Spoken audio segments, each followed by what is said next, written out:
I begin by commenting on the statement by Senator Karen on the hawkers. We must realize that hawking is a very important industry in any area or in any society, because it's in hawking. It's only in hawking that you need minimum capital to be able to engage and trade. With 50 shillings, you can buy tomatoes and make 100 shillings at the end of the day.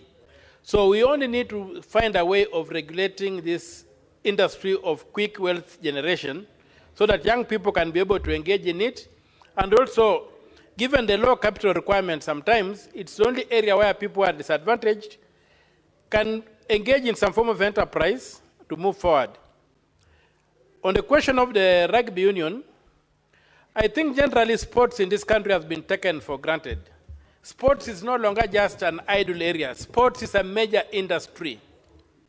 Sports is a major industry, and in a country that is grappling with employment challenges, very huge unemployment, I think if we gave it the chance, the attention it requires, sports should move forward. And there's this culture of utadu, because why all these things are happening is you go back to law enforcement. Law enforcement is heavily compromised. The Office of the Auditor General, the ESCC, the police, all these people are so compromised that you find people do what they want and they tell you to do whatever, they dare you. But the time is coming when we should really, Mr. Speaker, sir, have these organizations called to book, where there's this rampant misuse of funds or public institutions. We should also be holding to account the organizations that are supposed to do the audit. There's been a trend to think that Parliament does audits. Parliament does not do audits. Parliament cannot even change a comma in a report of the Auditor General. The Auditor General's report is final. We can only act on it. And finally, on the question of the youth bulge and the youth challenges in this country, we cannot sweep them under the carpet. Young people have no jobs. Young people have got no future. Young people have got no idea they're facing.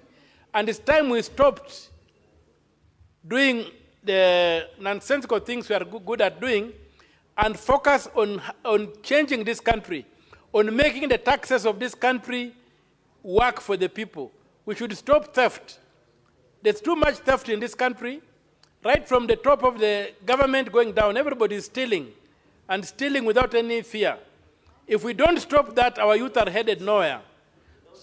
Without any shame, as the bull of Nandi is telling me. So it is time for us to